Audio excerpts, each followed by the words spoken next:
tardes. Gracias a los organizadores por este espacio. Mi nombre es Verónica Acle Álvarez, yo soy profesora de la Facultad de Medicina de la Universidad de los Andes, soy coordinadora del curso de anatomía y me encargo de toda la parte de neuroanatomía y anatomía de la cabeza y el cuello. Entonces hoy vengo a presentarles los resultados de una investigación que se hizo a raíz de una innovación que es parte de un programa muy especial que tenemos en los Andes, donde la Escuela de Educación entonces se tiene destinados evaluadores y pedagogos para acompañar a los profesores en hacer innovación docente. Entonces esta innovación se convirtió en una investigación muy pequeñita, pero que ya está en proceso de ser publicada y es lo que les vengo a contar hoy. Entonces yo soy la profesora del curso y Diego Valencia es mi acompañante en educación. Entonces lo que vengo a contarles es la validación de un modelo de plastilina como herramienta de aprendizaje en las estructuras periventriculares del cerebro humano. Entonces, para ponerlos rápidamente en contexto, el curso es Anatomía Humana, es un curso de un semestre bastante intensivo, son 8 créditos, son estudiantes de tercer semestre de medicina, es obligatorio para todos. El módulo es neuroanatomía y en particular esta es una clase necesaria en neuroanatomía y es una clase que por experiencia cuesta mucho trabajo. A los estudiantes les cuesta trabajo porque son estructuras en 3 dimensiones, se ven completamente diferentes a lo largo de todo el encéfalo, se ven diferentes en cada corte, entonces para ciertos estudiantes realmente es un reto muy grande cuando van a tomar neuroanatomía y después la van a llevar a la práctica. Entonces, por ejemplo, eso es lo que les estoy hablando, tenemos imágenes radiológicas o de diagnóstico que se ven como una masa, que es realmente como se ve el cerebro cuando lo vemos en imágenes radiológicas, pero en imágenes anatómicas no es que sea mucho mejor. Entonces sí tenemos una diferencia entre la sustancia blanca y gris, pero no llega a ser tan exacta los bordes como para que un estudiante realmente pueda identificarlo y mucho menos rápidamente. Y después tenemos imágenes como estas, que es las que están en los libros. Entonces esto realmente es un reto para los estudiantes. Por eso entonces se hizo una estrategia tecnopedagógica, aquí debería haber aparecido un video, disculpen que no cargó, pero entonces esta estrategia está orientada a favorecer el aprendizaje de estas estructuras de una manera autónoma, de una manera didáctica y que perdure en el tiempo, no que sea solamente, como todos los profesores tenemos el problema, para el quiz o para el examen que viene. Entonces toda la innovación consiste en un instructivo educativo que está libre, en acceso libre en YouTube, donde uno de los estudiantes explica cómo hacer la herramienta. Entonces eso es lo primero, está en español y el paso a paso explica cómo hacerlo. Está el video para todos, está el taller que tienen que responder preguntas después de haber hecho su modelo y después consolidamos la información muy rápidamente en un quiz. O sea, eso es aprendizaje que le quitó totalmente el tiempo, que quitamos totalmente el tiempo de clase. Esto lo hacen autónomamente en su casa cuando ellos puedan. Y esto es lo que ellos construyen. Entonces, en clase les doy un modelo de los ventrículos cerebrales. Es así como si cogiéramos los ventrículos y el líquido cefalorraquídeo y lo congelamos. ¿Listo? Así es como se ve el líquido cefalorraquídeo adentro de nuestro cerebro. Y eso así explícitamente se los digo a ellos. Y cuáles son las partes, y yo se los entrego. Entonces ellos no tienen que ir a buscar nada. Les doy una bolsita con la plastilina que tienen que usar, con las medidas más proporcionadas de lo que tienen que usar, y los colores. Entonces los colores son importantes porque en el video se usan los mismos colores.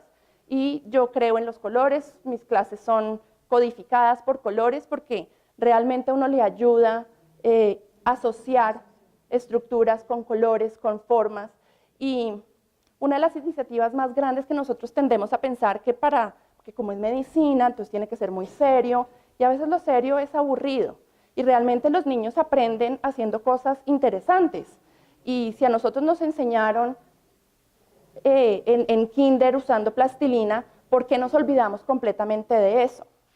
Pero entonces ahí está el primer reto y yo ya empiezo a ver que se mueven en las sillas, porque es que esto es difícil, eso es difícil de aceptar, pero si me esperan a los resultados, de pronto los convenzo. Entonces, estas son las imágenes que tenemos en los atlas. Son imágenes que están pintadas o para sustancia blanca o para sustancia gris y hacen parte del taller que ellos tienen que hacer. Listo, entonces el objetivo era evaluar la efectividad de esta estrategia para favorecer el aprendizaje de los estudiantes acerca de estas estructuras, y para esto entonces comparamos los resultados en encuestas de 2 semestres donde no hicieron la innovación y sí la hicieron, y comparamos sus calificaciones en un quiz exactamente igual en ambos semestres. Bastante simple. Y en nuestra primera encuesta necesitaba yo justificar por qué estoy haciendo esto y justificar la ayuda que tenía de la Facultad de Educación y el dinero, etc. Entonces esta fue la primera pregunta que hicimos. Es, mi capacidad para imaginar objetos en 3 dimensiones en diferentes posiciones es. Y esto realmente fue sorprendente. Entonces lo que quiero que vean es la curva que logramos hacer cuando les preguntamos a los estudiantes qué tan buenos se consideran en rotar estructuras desde lo más pobre hasta lo excelente. Y aquí están divididos por género. Entonces, las niñas, ay, se me pasó. Las niñas, miren, hay 7% que se considera que lo hace muy mal, aceptable 37%, bien 41% y disminuye rápidamente. Miren lo que piensan los hombres de sí mismos. Esto no es qué tan buenos son, eso es qué piensan de sí mismos. Es que eso es importante. Entonces, ninguno piensa que lo hace pobre. Después aumenta rápidamente, incluso el 15% se considera excelente. Esto no es cómo lo hacen, sino cómo se consideran. Entonces, la primera pregunta que tenemos aquí es, ¿qué tanto cómo se perciben a ellos mismos tiene esto un efecto en sus grados? No tengo esa respuesta porque no se hizo así el estudio y esto lo hice después, pero sí fue impresionante porque realmente yo sí veía que como que las niñas tenían un poco más de problemas, pero yo no lo había cuantificado. Entonces la importancia de tener indicadores que de verdad justifiquen las innovaciones que necesitamos hacer.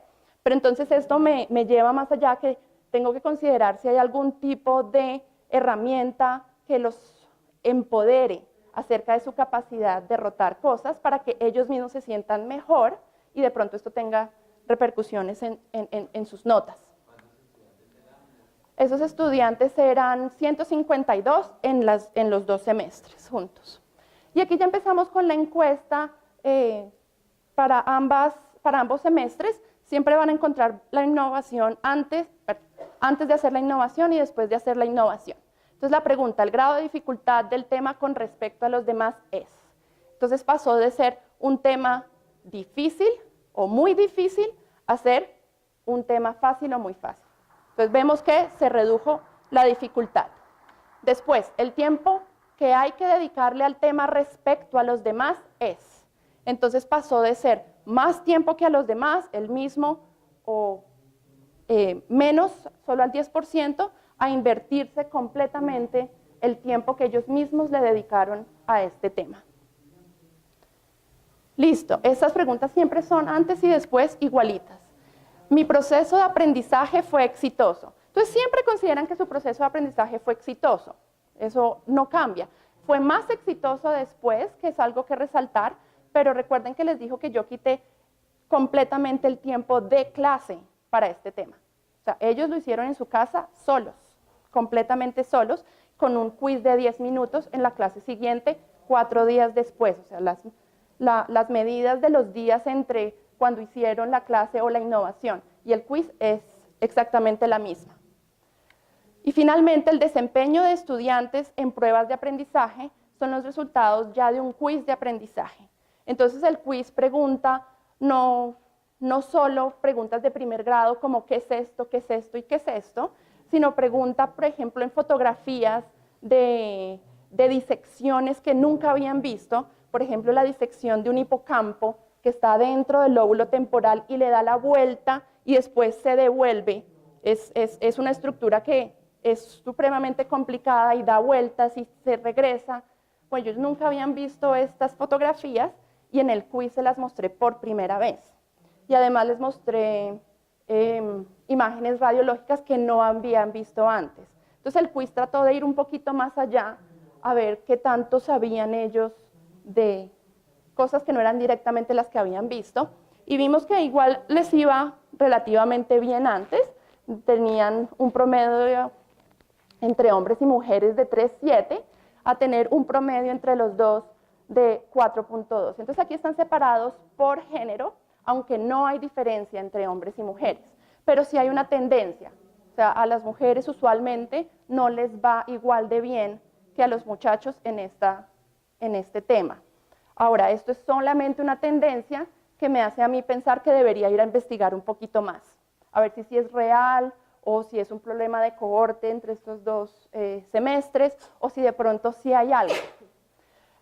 Pero lo que sí vimos fue una diferencia significativa en su conocimiento antes y después de la innovación. ¿Listo? Para todos juntos. Pero lo más bonito después es saber la percepción de la actividad. Entonces, lo que ven ustedes en blanco es que están de acuerdo. Entonces, están de acuerdo con que la actividad ayuda a resolver preguntas independientemente, motiva a los estudiantes, lo disfrutan, los objetivos son claros, son fáciles de seguir y ellos lo recomendarían. Pero después uno les pregunta a cada uno que hablen. Entonces dicen cosas muy bonitas como que si a nosotros nos ponen una radiografía, estoy seguro que vamos a poder localizarla. Me ayudó impresionante, este tema quedó como marcado. Dicen, este método de aprendizaje es muy bueno, ojalá lo hicieran en otras cosas de anatomía. Este fue un comentario muy común, ¿por qué no lo usan en otros temas? Y yo lo intenté hacer los tractos a través de la médula espinal con láminas y que ellos construyeran los tractos y realmente no se prestó para esto, porque es lo mismo dibujar una línea y cruzarla a construir una columna y cruzarla. Pero las estructuras periventriculares que hacen mucho más recorrido, ese sí fue un poco más útil. Finalmente, no se los voy a leer, pero lo que quiere decir estos dos comentarios es que ellos se sintieron muy mal cuando se los mandé a hacer. Dijeron, yo no estoy en kinder, porque me ponen a hacer bobadas, que uno no está como para plastilina, florecitas y artes, que se sintieron subestimados. Pero después dije, ni no estamos como en el jardín, pero nos terminamos riendo, aprendiendo, relacionando conceptos de un tema que nunca habíamos visto. O sea, ellos se fueron aburridos a tener que hacer algo, lo tuvieron que hacer porque esto era una tarea, después los evalué y todos sacaron arriba de 4 y ni siquiera se dieron cuenta que estaban estudiando. O sea, en ningún momento cogieron un libro, simplemente fueron, realizaron una actividad y terminaron aprendiéndosela. Entonces yo creo que eso es lo más rescatable, no solamente por este ejemplo en particular, sino porque de pronto nosotros de profesores podríamos pensar, bueno, que era chévere cuando estábamos en primaria, qué nos gustaba hacer, a ver si de pronto pudiéramos aplicarlo ahora, porque obviamente en la mayoría no lo vamos a poder hacer. Entonces, cuando sí se puede hacer, qué bueno sería aplicarlo. Entonces, finalmente, las conclusiones es que hay diferencias en la percepción de sus propias habilidades entre hombres y mujeres en nuestro salón de clase. Entonces, eso es importante.